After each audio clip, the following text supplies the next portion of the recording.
Some weights don't just build muscle, they carry memory. Arnold Schwarzenegger hadn't thought about Jimmy Thompson in decades, not since a garage in Venice Beach and a promise made between friends.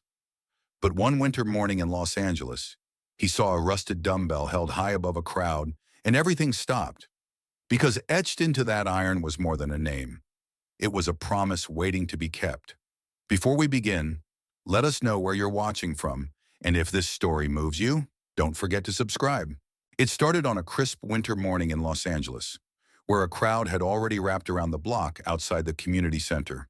The banner read, "No excuses, a morning with Arnold Schwarzenegger," and for most, it was just another chance to snap a selfie with a legend. But for 12-year-old Sarah Thompson, it meant everything. She clutched a rusted dumbbell tightly to her chest, the cold iron biting through her jacket. The initials JT were faintly etched into the side, carved by her father, James Thompson, before the fire took their home, their stability, and eventually his life. It was all she had left of him. The crowd was dense, bodies pressing in from all sides, voices loud and eager. Sarah wasn't supposed to be here. Her mother was still asleep in the car, exhausted from another night coughing in the cold. But Sarah had seen the flyer a week ago at the library. Arnold was coming. The same man her father used to talk about with a sparkle in his eyes. The one whose posters lined the walls of their garage gym. Her dad always said Arnold wasn't just strong, he was disciplined, relentless, someone who turned pain into purpose. And now he was just a few feet away. Sarah tried to push forward, slipping between adults twice her size.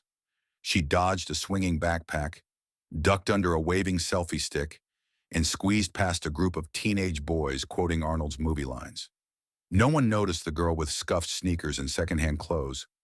No one saw the quiet determination in her eyes, except for the security guard who blocked her at the final barrier.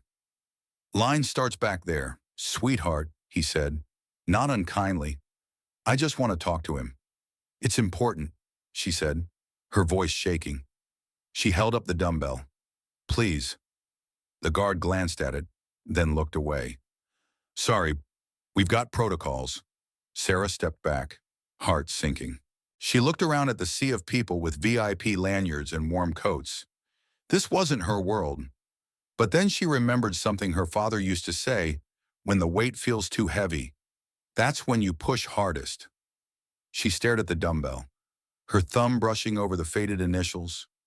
JT, James Thompson, her hero, her guide. He had once written a workout called the JT Challenge and taped it to their fridge. Now, she was living it. No food, no home, and still no excuses. She took a breath and shouted over the crowd. "Mr. Schwarzenegger, my dad trained with you in Venice Beach." Heads turned. The crowd hushed just enough for her voice to carry. Arnold, several feet away, was signing a copy of his autobiography when he paused. His eyes lifted, scanning the crowd. Sarah held up the dumbbell as high as she could, her arms trembling under its weight and the pressure of 1,000 stares. Arnold looked at her, and then he saw it. The change in his expression was subtle, but unmistakable. His brow furrowed, his smile faded. His eyes locked on the dumbbell like it had whispered something only he could hear. He muttered something to the man beside him, a gesture barely noticeable. But Sarah caught it, because in that moment, time slowed. The world around her, the shouting fans, the clicking cameras fell away. There was something in Arnold's face, a memory, a flicker of recognition, not of her, but of the dumbbell, of the past. And just like that, everything changed. The sun hadn't risen yet when Sarah opened her eyes to the sound of her mother coughing. The back seat of the old blue Honda Civic was cold, its windows fogged from their breath, its frame creaking every time a gust of wind passed through the alley behind Wilson's warehouse. This had been home for nearly 4 months now. A narrow strip of concrete tucked between loading docks and forgotten pallets of cardboard. No one came here. Not the police, not social workers, not hope. And that made it the safest place they could find. Sarah sat up slowly, careful not to wake her mother. She was still bundled in the front seat, wrapped in 2 coats and a scarf, coughing softly in her sleep. Her face looked smaller lately, as if the weight of their situation had worn down even her cheekbones. Sarah reached into the duffel bag beneath the seat and pulled out a bottle of water and her toothbrush. She cracked the car door and stepped outside, teeth chattering, steam rising from her breath like ghosts in the morning air. The small mirror taped to the side window reflected a tired face, but her ponytail was still tight, her eyes still focused. She brushed quickly, careful to save most of the water, then returned to the back seat and unzipped the canvas gym bag that held the only thing in the world she truly cherished, her father's dumbbell. It was old and rusted, the grip smoothed by years of calluses. One end was chipped from the time he dropped it during a power outage, and on its handle, scratched in by a penknife, were the letters JT. Sarah ran her fingers over the initials, the way she did every morning. "Morning, Dad," she whispered, and for a moment, she could almost hear him reply. He used to say that real strength wasn't built in perfect gyms or with expensive gear. It was built in garages, in backyards, on sidewalks, in the places where no one was watching. She rolled out a frayed yoga mat beside the car, tucked the dumbbell beneath her chin, and started her morning reps. 3 sets of goblet squats, 10 push-ups in between, then Arnold curls, as her father had called them, where she'd hold the weight high and flex like a champion. It wasn't just exercise, or it was ritual, memory, a way to bring him back. By the time the first rays of sun lit up the edge of the warehouse wall, Sarah was sweating through her second layer. She wiped her forehead with the inside of her sleeve and sat cross-legged on the mat, catching her breath. She reached for the old spiral-bound notebook her father had left behind. Most of the pages were smudged, but some were still legible handwritten routines. Quotes from Arnold's books, little jokes in the margins. She flipped to a page she hadn't noticed before. Tucked near the back, a folded sheet, taped carefully to the edge. The title read, A.S. Shoulder Burn. She blinked. Beneath the title, in all capital letters, were the initials S.J.T. Her heart skipped. She touched the edge of the page as if afraid it would vanish.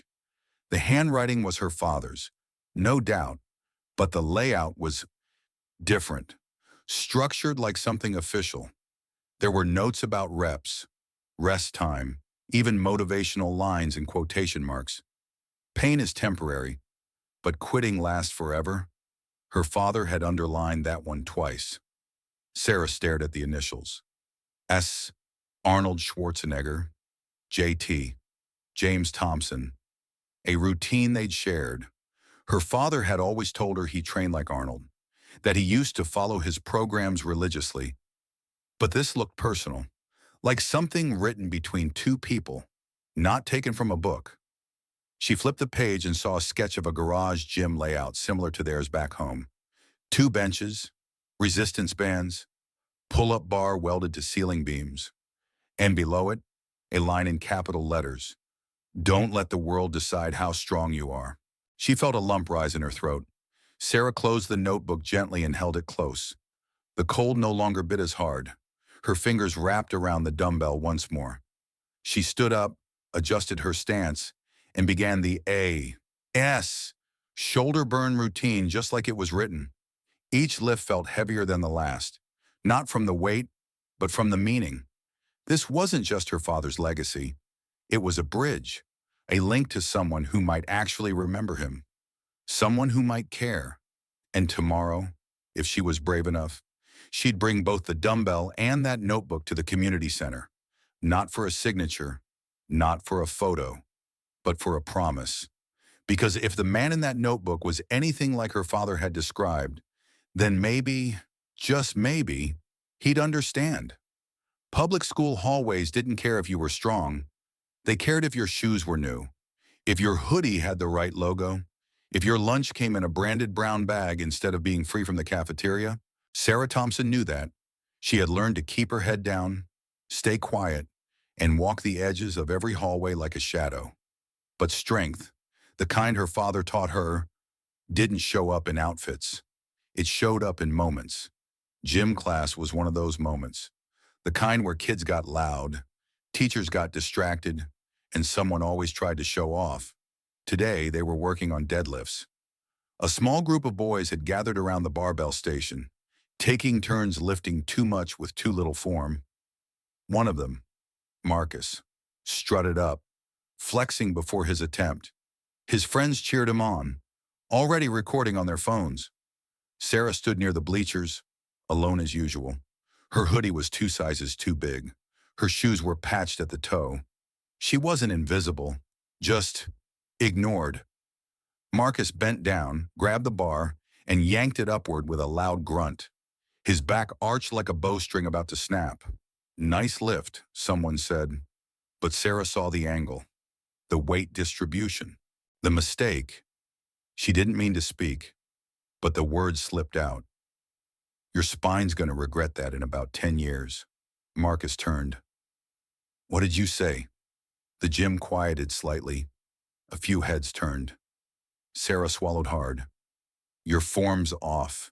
You're lifting with your back, not your legs, and your knees are tracking inward." Marcus frowned. "And you think you know better than me?" Sarah walked forward, heart pounding. She stood beside the barbell and adjusted her stance. "Watch." She gripped the bar, planted her heels, braced her core the way her dad taught her, and lifted. Clean, smooth, controlled. Then she set it down without a sound. The silence that followed felt heavier than the barbell itself. Even Coach Daniels, who'd barely looked her way all semester, nodded. That was textbook. Marcus didn't respond, but he didn't laugh either. And that was enough. At lunch, Sarah sat alone again, but something had shifted. She caught whispers. A few students glanced her way, then turned quickly. One girl asked, almost too casually, "Hey, where'd you learn that lift?" Sarah shrugged. "My dad." She didn't say more. She didn't need to. After school, she walked to the nearby park where she usually trained. The old pull-up bars and cracked pavement felt more like home than anywhere else. She did 3 rounds of circuit training, then sat on a bench, catching her breath. She pulled out her father's notebook, flipping to the page with the A.S. shoulder burn routine again. She didn't know what it all meant yet, but it felt important. A group of teens walked by, laughing, holding flyers. One of them waved it in the air. "Arnold's coming this Saturday." "For real?" "My uncle's one of the event planners." Sarah froze. She turned slightly. "Arnold Schwarzenegger." "Yeah," the girl said. "Some youth fitness thing. Invite only, but they'll let people stand outside to watch. Maybe you'll see him if you're lucky." They walked on. Sarah's heart was thudding again, but for a different reason this time. She pulled the flyer from a trash bin nearby. There it was. No excuses, a morning with Arnold. Saturday, community center, 10 a.m. She looked at the dumbbell resting at her feet, the same one he had once trained with. Maybe the one her father said held stories no one else knew. But then the coughing started. It was soft at first, then sharper. She turned and saw her mother on the park bench across the lot, doubled over, a tissue clutched in her shaking hand. Sarah ran to her. "I'm fine," her mom rasped. "Just the cold air. That's all." But Sarah saw the color in her lips, the way her fingers trembled, the dark shadows under her eyes. That night, back in the car, her mother fell asleep mid-sentence, curled toward the passenger door. Sarah sat in the back, holding the flyer and the dumbbell, and staring out at the dark sky. If she was going to meet Arnold, she had to do it now. Not for fame, not for validation, for her mother, for her father's memory, for the promise buried in rusted iron and faded ink. By the time Sarah and her mother arrived at the community center, the sun had barely crested the skyline, but already the sidewalk was packed. News vans lined the street. Volunteers in red jackets wrangled metal barricades into position, while bundled-up spectators stamped their feet against the cold. Breath hung in the air like smoke. Somewhere behind the tinted windows of a black SUV parked at the curb, Arnold Schwarzenegger was waiting. Sarah gripped the dumbbell tight against her chest. Her fingers were numb, but she wouldn't let go. Her mom leaned against her for warmth, coughing into a scarf already damp. The line coiled around the block, spilling onto side streets. It didn't matter that they were early. They were still late. They moved forward in inches. Sarah tried to push through, weaving between coats and shoulders, but a security guard held out a firm hand. "Event's full." "Sorry, I just need to give him something." Sarah said, "It's important. No exceptions." She looked up at him, searching for some trace of softness. "Please, it's about my dad." He knew Arnold. Venice Beach. Years ago. The guard's eyes flicked to the dumbbell in her arms, then back to the crowd. "Back of the line." "Miss." Sarah stepped aside, her heart pounding in her ears. She could see the entrance, just beyond the barricades. Through gaps in the crowd, flashes of cameras, microphones, a red carpet laid out on concrete. And then she saw at the door of the SUV cracking open. Her breath caught. A man stepped out, tall and broad. Even under his coat, his face looked just like the posters in her father's garage, only older, more weathered, wiser. Arnold smiled, waved to the crowd, and flashes erupted in every direction. Sarah pressed forward again. "Please, or sir.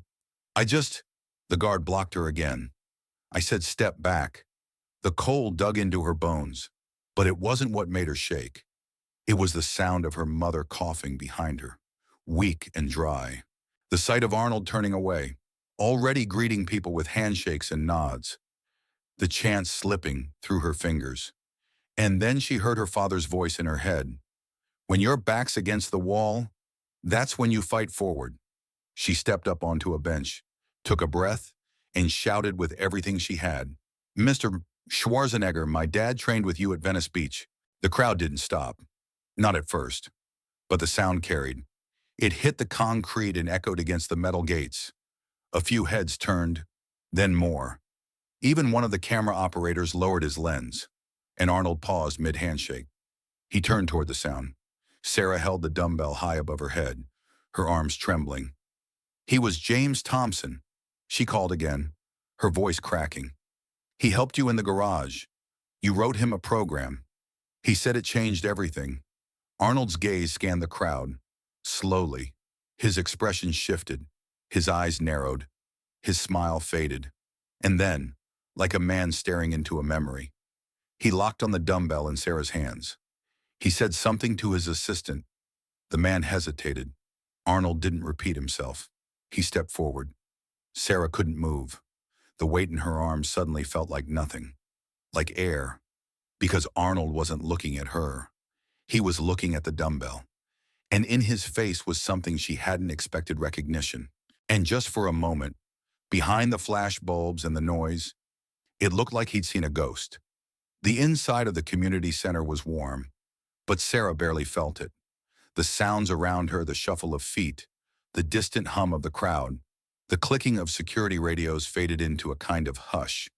Her mother was seated in a folding chair, wrapped in a thick wool coat borrowed from one of the staff, but still pale, her coughs coming harder now. A volunteer stood nearby holding a cup of hot water and a clipboard, trying to look calm. Sarah stood just beside her, one hand on the dumbbell, the other gripping her mother's shoulder. Across from them, Arnold sat quietly, elbows on his knees, eyes fixed on the rusted metal in Sarah's arms, like it held the answer to a question he hadn't dared ask in decades. He hadn't said much yet. Just one word. "Jimmy." Finally. Arnold spoke. His voice was lower now, softer. Not the commanding boom the world knew from speeches or movies. It was a man remembering something he hadn't spoken aloud in years. "James Thompson," he said. "Your father. I knew him before anyone knew me." Sarah didn't speak. Neither did her mother. The room leaned into silence. Arnold continued. "Venice Beach, 1974. I had just arrived from Austria. Couldn't afford rent. Didn't speak the language well. Didn't know anyone. I was sleeping in my car, training with rusted plates under the pier, eating tuna from a can. And then one morning, this guy, big shoulders, always smiling, offered me a protein bar and asked if I needed a better place to train. Sarah listened, barely breathing. He had a garage gym, Arnold said, eyes distant. Nothing fancy. Homemade bench press, dumbbells made from concrete molds. But it was clean, organized, and he welcomed me in like a brother. That dumbbell, he made that one himself. He gestured to the weight in her lap. We trained together every day, mornings before his shift at the fire station, evenings after. He taught me slang, how to order coffee without sounding like a tourist. I helped him build his pull-up bar. We were just two guys trying to get stronger. But Jimmy, he had something special. He didn't just lift for himself. He believed strength meant nothing if you didn't use it for others. Arnold paused. One night, I was trying to do a heavy set. I lost control. The bar slipped. Jimmy was the one who caught it before it crushed my ribs. Broke 2 fingers doing it. Still finished his set after. He laughed the whole time. Sarah smiled through the lump in her throat. That sounded like him. I told him I'd make it one day. Arnold said, movies, competitions, politics maybe. And he said, good. But if you ever forget who helped you, I'll find a way to drop a dumbbell on your foot. Her mother let out a weak laugh between coughs. Arnold leaned forward. The last time I saw him was years later. I was already on magazine covers. He called out of the blue. Said he had something important. We met back in that same garage. Everything looked the same except his eyes. He was worried about the economy, about his wife's health, about you, Sarah. Sarah blinked. He talked about me. Arnold nodded. He said, if anything ever happens to me, find my girls. Make sure they're safe. Promise me that. Arnold. Sarah's throat tightened. And did you? I did, Arnold said, his voice cracking. I promised him. But after the fire, I didn't even know where to look. I didn't know your last name had changed. No forwarding address. No news. I assumed you moved on. But when I saw that dumbbell, he shook his head slowly. It was like Jimmy himself was calling me back. For a moment, no one spoke. Then her mother looked up, voice raspy but firm. He saved you once. Arnold looked at her more than once. He saved me from giving up, from forgetting where I came from. He stood, walked to Sarah, and knelt to her level. His eyes held something beyond recognition now. They held grief, guilt, gratitude. You're not just Jimmy's daughter, he said. You're his legacy, his voice, his strength. Sarah looked down at the dumbbell, the initials carved by hand, the weight her father used every day, the tool that built a bond, and she realized it wasn't just rusted metal. It was a promise, one forged in sweat and brotherhood. Arnold reached out, gently touched the edge of the dumbbell. Let me keep my promise, he said, and for the first time in months, Sarah nodded without fear. The drive to the hospital was a blur of sirens and silence.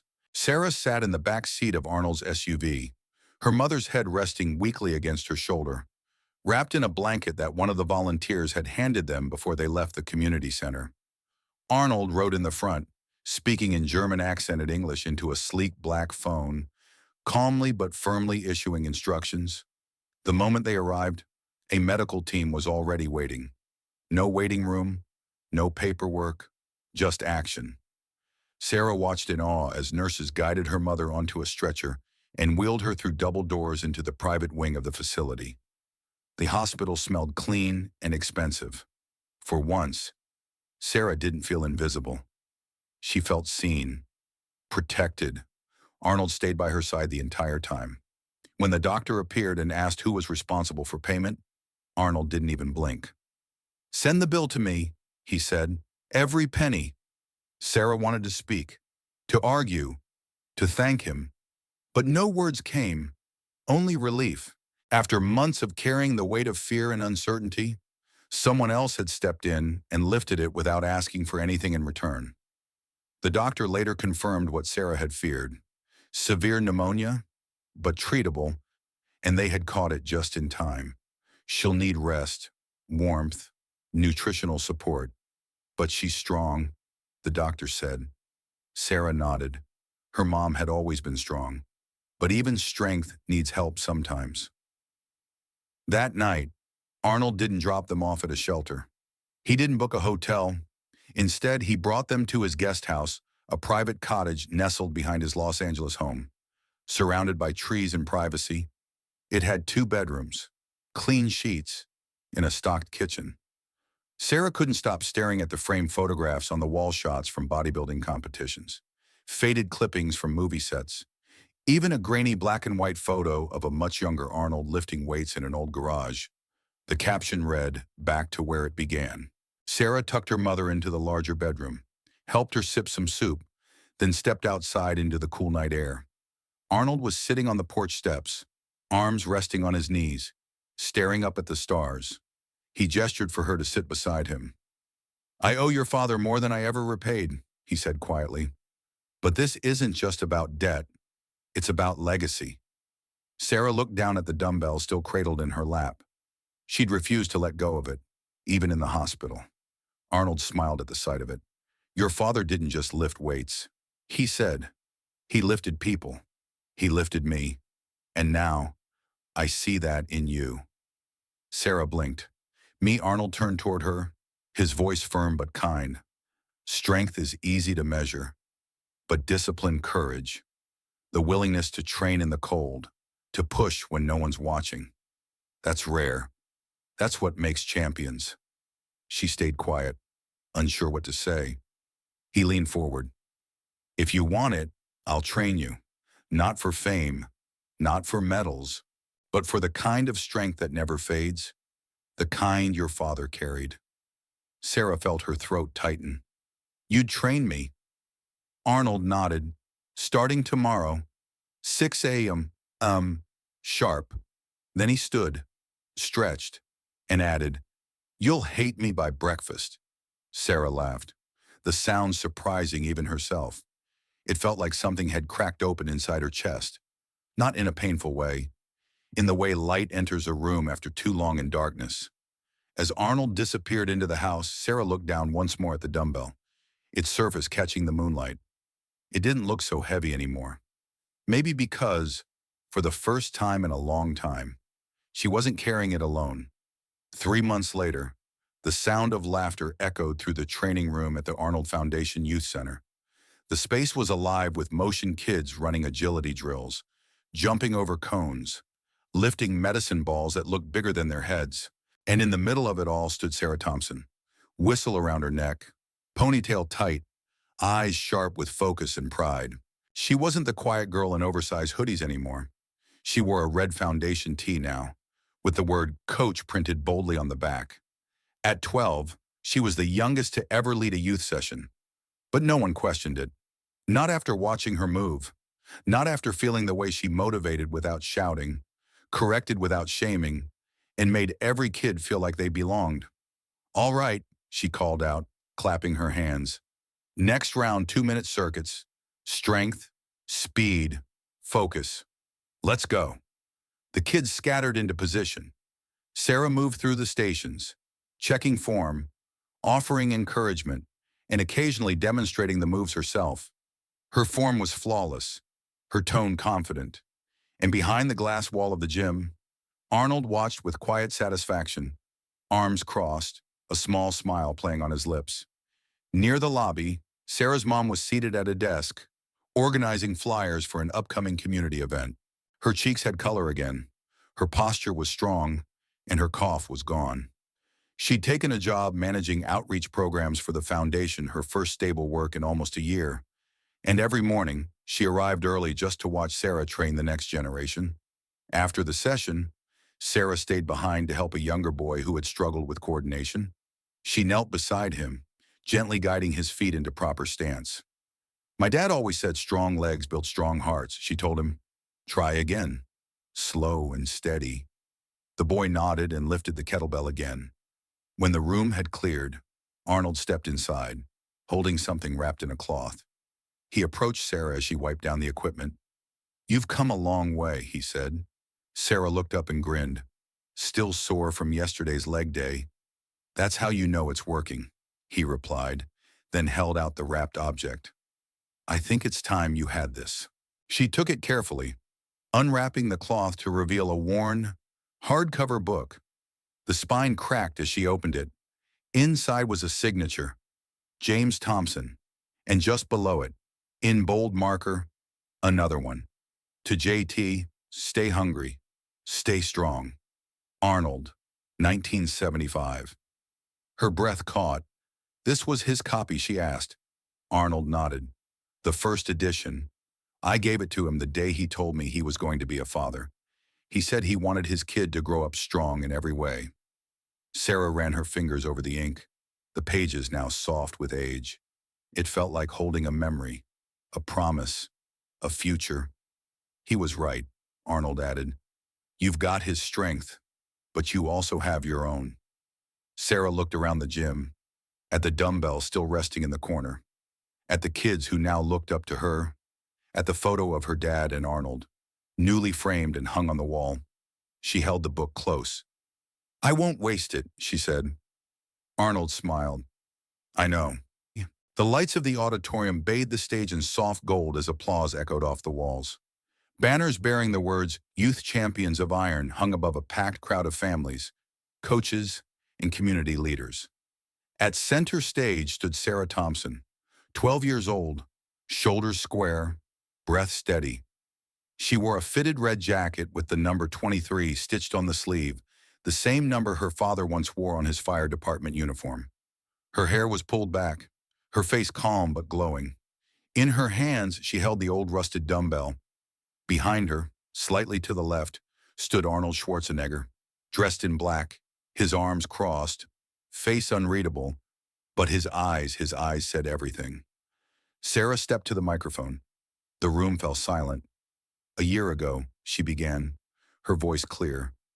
"I was living in the backseat of a car with my mom. We didn't have a home, we didn't have a bed, but we had something else. We had this." She lifted the dumbbell for the crowd to see. The lights caught the faded initials etched into the metal. "JT. My dad made this with his own hands. He trained with it in a garage where he shared workouts and dreams with someone the world now knows as a legend. But back then, they were just two guys trying to be strong, trying to build something out of nothing." People in the audience leaned forward. Some placed hands over their hearts. Others simply watched, unmoving. "When the world got heavy," my dad used to tell me, "don't let it break you, let it build you." And when we lost everything, I almost forgot that, until I met someone who remembered him better than I did. Someone who kept a promise and reminded me that strength isn't about muscle. It's about showing up when it's hard, pushing forward when no one believes in you, lifting others when they can't lift themselves. She paused and scanning the crowd. And that's what this weight represents. Not rust, not scrap, not something old or broken. She raised it higher, voice rising just slightly. "This isn't rust, it's history." The audience erupted, not in wild cheers, but in something deeper applause filled with respect, with understanding, with pride. Arnold's gaze didn't waver. He stood quietly, watching her like a man who had just seen the future walk out from under the shadow of the past. Later that night, after the lights dimmed and the stage emptied, Sarah stood outside under the stars. The dumbbell rested at her feet. Arnold joined her, silent for a long moment. "She would have been proud," he said. Sarah looked up. "You mean my mom?" He nodded. "And your dad?" She smiled, then looked at the dumbbell once more. "I'll keep lifting," she said softly. Arnold placed a hand on her shoulder. "And one day, someone else will say the same because of you." Legacy, she realized, wasn't something you inherited. It was something you carried forward. And tonight, she carried it with both hands. If you enjoyed this story, Let us know in the comments. And don't forget to like, share, and subscribe for more inspiring stories.